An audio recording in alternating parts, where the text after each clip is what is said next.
don't think it's a secret to realize that the home market is going through some trials and tribulations. In fact, today, by my calculation, we are currently suffering the second worst affordability on record, with only 1981 being worse. And that's not a year any of us want to think about. So again, affordability is bad. I do think we are on the cusp of the government stepping in and doing some interesting things. But to have this conversation, let's talk to Anna Kelly. How you doing, Anna? I'm doing great. Great to be here with you. It's exciting times. It's always different, but the government always pulls out the same playbook, right? They do, right? It's just different. You and I different talked about verbs. probably a year ago. We said we're going to end up with high inflation, and rates are going to go high, and We did. home prices are going to stay high, maybe in some areas come down, and then Yep. the government's going to come out of programs. I remember we did a show about Oh that. We'll yeah. have to go back and find where it was. Yeah. But yeah, we're starting to see that now. So it's interesting. When my first kind of foray into understanding a little bit about this, although I had no breadth of where all this was going, was I was in private banking for Bank of America in 1998. And I mostly worked with the ultra high net worth investors at our bank and ultra high net worth businesses. So I was, dealing with more wealth. But I do remember being in the branch, and we started having special loan programs. And so some of my clients were looking for homes, and so we'd connect them with our mortgage broker in-house. But we started the Community Redevelopment Act under George Bush at the time, and that was to try to get people who couldn't afford homes into home ownership. And what we did is we basically, as long as they attended a class, it was either 1 or 2 nights, they had to attend a class on basics of budgeting and owning a house and making your payment, then we would give loans to people with bad credit and no down payment so that they could afford a house. And I thought this was a great idea, at the time, because I grew up in poverty and I wanted a home. And I thought, it would be really nice for people. I didn't realize till later that sometimes that creates all kinds of, future problems down the road. But with that said, you and I talked about when home ownership gets unaffordable, the government always steps in some ways to try to fix it.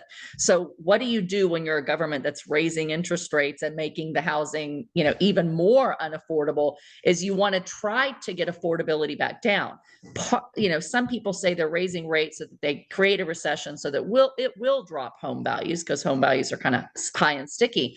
But what's easier for them to do is produce new programs and roll them out very quickly. And I've seen in the last couple of weeks multiple programs for first-time home buyers, for minorities, and for those that are under, I think, $125,000 a year, giving you 99% loan to value, 1% down payment home. So I hadn't seen those kind of programs in quite a while, because interest rates were so low, the government didn't have to do that.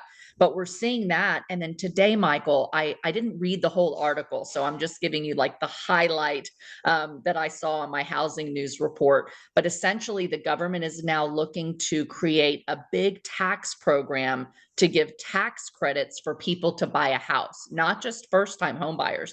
They're trying to give tax credits to incentivize people to buy, to increase Wow. demand, to bring down prices. So this is mind-boggling. So one of the things that I knew was coming, because again, you and I have seen this movie before, is all the government programs, and this goes way back to, even I think it was under Obama. It might have been Bush. I think it was Obama, the $8,000 tax credit when you bought a home. Yes. All the programs I've seen for 22 years are always demand oriented. Yes. We don't have a demand problem. We have a supply problem. I did see one thing yesterday that I thought was interesting. I put this out on Twitter, one rental at a time on Twitter. There's a proposal that says we want to double the tax-free when you sell a home, right? So if people don't know today, if you live in a home for 2 years and you sell as a single person, you can take $250 tax-free, $500K married. They're talking about doubling that. So $500K single, $1 million married. Wow. So the idea there, I'm guessing, is that would unlock some supply. Right. But where's that supply going to come from? It's going to come from baby boomers on the West and East Coast. Yeah. That's all it is. It's not most of the country. Right. But we should think about supply. If you want to increase supply of affordable homes, That's what it's about supply. It's not about more demand, but all the programs will be demand oriented, whether it's UWN or Rocket Mortgage or tax credits, it'll all be demand, and Right. demand's the last thing we need today. Yeah. It's interesting because most of the Fed's tools, if you think about it, don't impact supply. They go after Correct. demand. And so, they can't really control the supply chain problems. They can't really control that people don't want to sell their house because they're locked into 2 and 3% mortgages. So they've got to try to figure out how can we impact demand, right? Well, while they're trying to kill the demand in the economy by raising rates, they're also killing demand for housing at the same time because high prices and high mortgage rates also kill demand. So all they can kind of do is try to get you to have more demand and hope that eventually the supply will kind of follow if they give you these other programs. And so it's interesting. I think, if the Fed thinks that they have to keep fighting inflation and they have to keep raising rates and keeping them there longer, they know that eventually that will bring housing prices down to the extent that people are actually selling.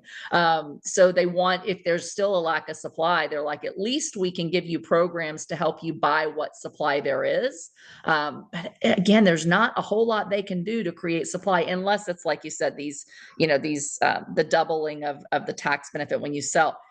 Do they next come out with, hey, if you sell, we'll also give you a $20,000 tax credit this year, just Yeah. for selling your Well, house? I here's don't know. here's one that's interesting because again, owners selling, generally speaking, they're net even, right? Because they buy and sell. Right. Now they may sell their West Coast house and buy something in Texas with no Right. mortgage, right? That's still a wash, right? Mm-hmm. Here's a crazy question. Let's again, I'm not recommending this. I'm just trying to think about how to create supply, people. What if a landlord who owns single family homes, they got the first 250K tax free for a year? How many landlords would look at the profit they've had, the headaches that they're having, and go, you know what? I'm going to sell this year so I don't pay taxes. How many new Yes. listings would come on the market? Again, you got to make the time frame short. You got Yeah. to create a year or two. I think that would create supply. The government's not that smart, Michael, but I think that's a great idea.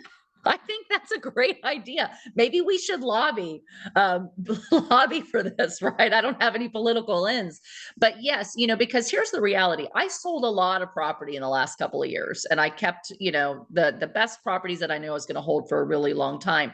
But I sold properties, and the only reason I chose to sell them is because the capital gain tax for long term was only 15 to 20%.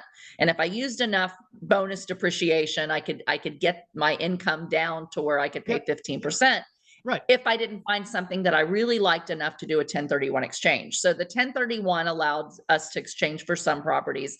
The tax code with the bonus depreciation and the low capital gains did. But why did I not sell very much this year? Because there's still other things that are high value that I'd love Yeah. to sell. But depending on what happens here in November, if our tax code goes to where, our current legislature and president want it to go, long-term capital gains can go up to 40%. Yeah. And Not so selling. people Not aren't going to selling. sell. And they've talked about making it retroactive to the beginning of the year, right? So let's Yeah. say November, Biden gets reelected and the Congress is Democratic. I can guarantee you they're going to raise your capital gain tax. And so you don't want to sell this year with the thought that they could retroactively, when they say that's what they're going to do. Mm-hmm. So I sold before the election year, knowing that, hey, now they're not doing it right now. Mm-hmm. But I was a little worried last year. If you told me today that I could have $250,000 tax free if Mm-hmm. I sold, I would probably sell most of my single family houses that are left because I could capitalize on the top of the market values, no tax penalty whatsoever, create more dry powder so that when, values, at least in Yeah. some areas, fall, I've got opportunity costs. So I think that would incentivize a lot of You would landlords to see a sell lot of that inventory come on currently the aren't. market. Just the Yeah. tax code changes. Yeah. Yeah, And for again, if you sure. make it a year, make it 2 years, uh, you would see a crazy amount of supply come on the market. Yeah. One thing I'll say too, just, I'm a student of history and I've learned to like go study history and what things can impact values. And we're talking a lot about, monetary policy from the Fed, but also fiscal policy and tax policy, from the government can create huge shifts in property values and demand and supply, especially in the commercial area. So, you look at the 80s and part of that savings and loan crisis, not long after that, they also had they got rid of some of the tax credits for buying real Oh yeah, estate. And for so sure. when you get rid of the tax benefits like a 1031 exchange or like low capital gains rate or like bonus depreciation, which is going to expire in a couple of years for us commercial, real estate investors, unless they renew it, those things create less demand. And so values start to fall because you have more supply and less demand. So what happens on the fiscal side with taxes really can, we've seen it bring demand and values down, but it can also increase demand and bring values up. It's another tool in the tool belt we don't see happen very often, but it's definitely possible. Yeah. This again is it's going to be very interesting. I suspect once the debt ceiling is behind us, which hopefully occurs this week, you're going to see some focus on first time home buyer programs. Again, they will be all demand generated. I don't see them being smart enough or have interest in focusing on supply. But we gave you one example, and I'm sure there's dozens of others. Anna, where can people find you? Great. You can find me every week on this show. You can find me on social media, Anna Kelly, REI Mom, and for coaching and consulting for real estate investors at reimom.com. Thank you so much. You're wonderful. Take Thank care. you.